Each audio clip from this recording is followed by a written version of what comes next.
This is big breaking news. The White House has just issued a major warning to the incoming Trump administration, and they are telling them about these programs that they have denied for years and years now have even existed. They are now warning them that these programs are real and that they could affect the incoming Trump administration, and they could affect people during his administration as well too, the general public. So let's get into all the details here really quick, guys. Please just hit that like and hit that subscribe. I'm going to be posting every day, keeping you guys updated on this big urgent news, and it just helps to get these warnings out. I appreciate that. So this is what's going on right now. Is the White House just put out this alert on whitehouse.gov, and this is what it says. It says, statement from NSC spokesperson Sean Savette on, quote, anomalous health incidents. And I thought this was pretty mysterious and peculiar. They are warning the incoming Trump administration about these incidents, and they are warning of, quote, pulsed electromagnetic energy and acoustic energy as well too, and even things along the lines of EMPs could be a threat, and electromagnetic pulses directed at people and individuals could be a threat as well too. Listen to this. This is a direct quote from the White House. It says, quote, we will be briefing the incoming administration on the full scope of ongoing work that should continue, as well as any additional areas of focus recommended by the intelligence community experts panel, which found that a subset of, quote, anomalous health incidences cannot be easily explained by known environmental or medical conditions, and that, quote, pulsed electromagnetic or acoustic energy remains a plausible explanation in certain cases. As with other health challenges faced by the U.S. personnel that took years to diagnose, sustained clinical research and investigative work is necessary to clarify what caused the symptoms our colleagues have reported. Develop effective medical interventions and prevent future incidences. It says our brave colleagues and their families who suffered real and sometimes serious injuries deserve no less. Okay, so the key points here is that they are saying that there are potentially pulsed electromagnetic or acoustic energy weapons that have been affecting U.S. personnel, right? U.S. service members. People are trying to file this with the VA and get claims, and now they have some more evidence here that these things are real, and they're warning the incoming Trump administration that more people could be targeted with these types of weapons, and potentially maybe even people inside the administration could be targeted with these types of weapons as well too. And something that I thought was interesting is that there are different types of electromagnetic pulses as well too. There's EMPs, which could wipe out power grids, and there's also directed energy weapons, which could potentially even start fires and things like that. I want you to listen to this national security advisor. This is retired Lieutenant Colonel Gregory Edgreen, and this is what he's saying about these directed energy weapons and these, quote, pulsed electromagnetic energy attacks, which is very similar to, quote, Havana syndrome, if you've ever heard about that. Listen to this really quick. Let him explain it a little bit more here so you guys can understand what exactly is going on. So you have a belief, Greg, that directed energy weapons are at play here. And one of the victims of Havana syndrome was included in the 60 Minutes report. She went by the name of Carrie. Here's what she said on that front. We're dealing with energy weapons. It's not going anywhere. Look how effective it's been. It's next generation weaponry, and unfortunately, it's been refined on some of us, and we're the test subjects. You believe that that poses a huge national security risk to the United States? This is an important issue to every American out there. Some could even consider this to be an America First issue because our interests are at risk.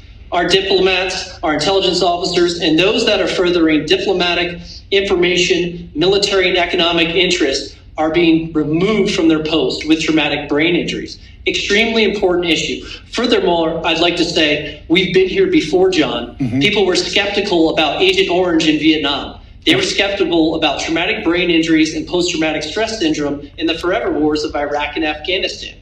There is a way ahead. There's an opportunity. We can start allocating funds that have already been authorized now, and we could start to fight back.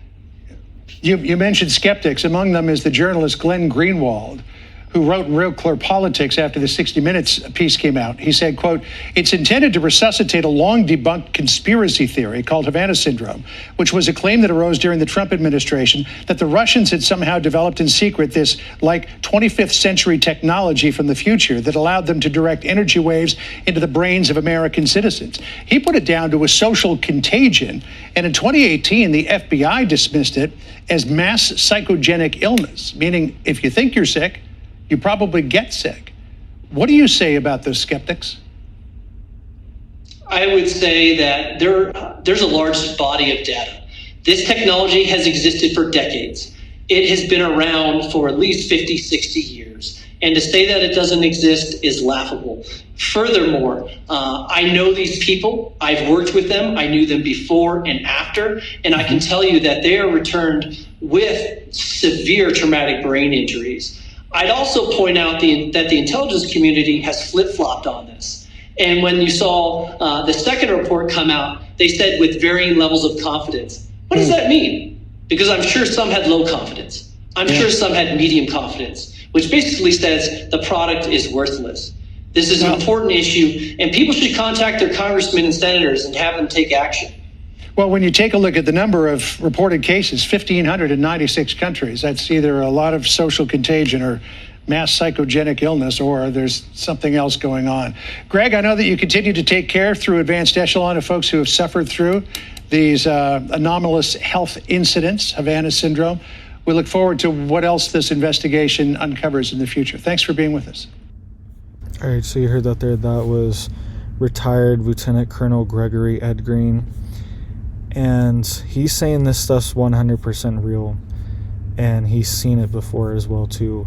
I want you to listen to this other report for a minute as well too on some of the people firsthand reports of what they are saying happened to them, right? And some of the symptoms are all the way from things from losing your hearing to cognitive problems to mental issues, mental acuity, right? Mental sharpness being affected. That's why they're calling this almost a traumatic brain injury. All the way to along those lines to other symptoms as well too, more just like annoying things like people reporting pins and needles and burning sensations and things like that, right? And some people even report that they're hearing, they can even hear some of these strange sounds, and some of these acoustic weapons can hear some of the sound coming from them, right? So I want you to listen to some of the first-hand reports here. And something that's interesting here too is that he even hit the nail on the head on this, is that they go back and forth on this issue too. One, sometimes they say it's nothing, and then other times they say it's something. And these technologies definitely exist. And the other question is, how far are these technologies going? Are they only being used to pinpoint individuals that are people in foreign countries, things like that, diplomats and things like this? Or is it being used on a broader scale on the general public and things like that, right? That's what we also do not exactly know or understand.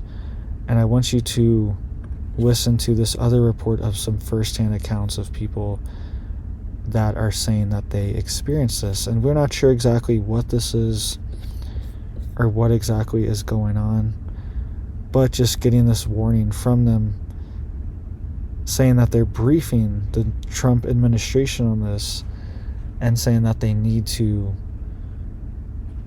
keep researching this is concerning, right? It's them admitting that something is going on. But it's also one of these things where once they admit it's going on, he was talking about this a little bit before, this retired colonel, that people are trying to get claims with the VA, right? People are saying they're affected by this and they can't get any claims to the VA because there's not a medical billing code for this type of event, right? So if they admit that it's real, then it opens up the possibility that they have to pay more people for these things, which they should do if this is what's actually happening. And if they're vets anyways, they should help them, right? My dad was a vet on 100% disability before he passed away, so I know the system. I know it's hard to deal with. And if they admit that this is actually going on, it would allow a lot more people to get benefits. And it's just something they really don't want to do. Sadly, it's just something the government doesn't want to do, is dish out more money, right? It's just the facts, at least for certain things. They'll dish out money for things that they want to, but not just giving it to people for care, right? Because that doesn't make them as much money as they want to, right? Just reality here of how they're thinking and how our dollars get spent, right? So listen to this as well too, of some people giving their reports of what happened to them with these weird anomalous health events. We have a new analysis tonight on what may have caused the condition infamously known as Havana syndrome. Neither experts nor victims are satisfied so far with federal investigations into the situation. My colleague Brett Baer explains how the public evidence contradicts the government's response. Thanks, Jillian. In 2016, the first cases of what became known as Havana syndrome were reported.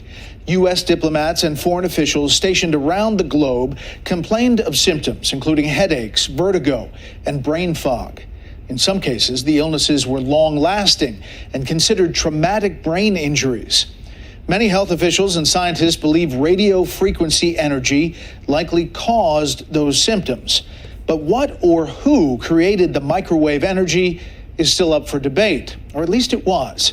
U.S. intelligence agencies assessed it's unlikely, in their words, that a foreign government was behind the attacks. But victims, and now experts in the field, say definitively otherwise. Usually what would wake me up is I'd be in a pool of my own blood on my pillow from, gushing nosebleeds. Adam is one of hundreds of Americans who say they've suffered from Havana syndrome. He's essentially patient zero, the first known U.S. diplomat to experience the mysterious illness. His symptoms began in 2016 while working at the U.S. Embassy in Cuba. There was a significant amount of head pressure, a lot of ear pain, eventually stabbing ear pain, to the point that I started blacking out. So what caused these strange illnesses? The majority of the people I know who I've talked to about this, who do know the field, agree that it certainly fits with a microwave beam as the attacking element. Meet physicist James Benford. I'm an expert in high-power microwaves, both the devices and the effects of such radiation. Have you looked specifically at the Havana syndrome situation? Extensively, and I'm very familiar with the national capabilities of our country and foreign countries. Last month, U.S. intelligence agencies released an assessment on Havana syndrome, concluding, quote, "It is very unlikely a foreign adversary is responsible." The report adds, quote, "Intelligence community agencies assess that symptoms reported by U.S. personnel were probably the result of factors that did not involve a foreign adversary, such as pre-existing conditions, conventional illnesses, and environmental factors." The report was kind of a travesty. I wasn't interviewed for the ICA report. If it was that comprehensive, you think you'd want to go back to patient zero and ask questions. They feel like they were on the back end of some kind of attack. Do they have reason to be justified with that feeling? Oh, yes. First of all, it's clear they were attacked. And secondly, the explanations for the government seem to be planned to obscure the real origins and deny any foreign capability. That is simply not the case. All right, so you heard that there. Lots of people saying that this is real and that these type of weapons are real. And check this out too. This is even a crowd control device. It's called a active denial system, the ADS. This is a non-lethal directed energy weapon that has been developed by the US military and is used for the US military, the National Guard, and even some local police forces have these ADS systems which allow for crowd control and prevent people from moving into certain areas, okay? And this is essentially just a giant microwave dish that is mounted on the top of a car or a vehicle, military vehicle, and it's just a giant microwave dish that directs microwaves at a crowd or group of people, and it makes them feel like their skin is burning. It makes them feel like they're getting really hot. The microwaves heat up their skin and make them tingle and feel like they're burning, and it forces you to get away. You're not just going to stand there and have your skin melt off, or at least feel like that's what's happening. And it probably could cause physical damage as well too if you stayed in it long enough, right? It's technically non-lethal, but if you stayed in it a prolonged period of time, it probably could become lethal. But the idea is that nobody's just going to stand here and get their skin burned or feel like their skin is burning from this ADS system. And this has been out for at least a decade, known to the public, okay? And this is just one device that is open source to the public, right? There's a lot of things that we don't know about directed energy weapons, electromagnetic pulses, and things like that that are classified or military programs that are not open to the public. So let me know what you guys think down below. Please just hit it up for me down there to help get these warnings out, just so people know what's happening, because this is something that could be turned on the public, right? Even if it's some foreign bad actor that's inside of our country doing this, or anything. Think about all these weird drones that have been flying over people's heads. They could easily have some type of directed energy device attached to them and be causing problems, right, for certain people, certain areas. So let me know what you guys think. Hope you guys are staying safe, staying prepared out there. I hope you have big blessings for your life and your family, and I hope you have a big old blessed day.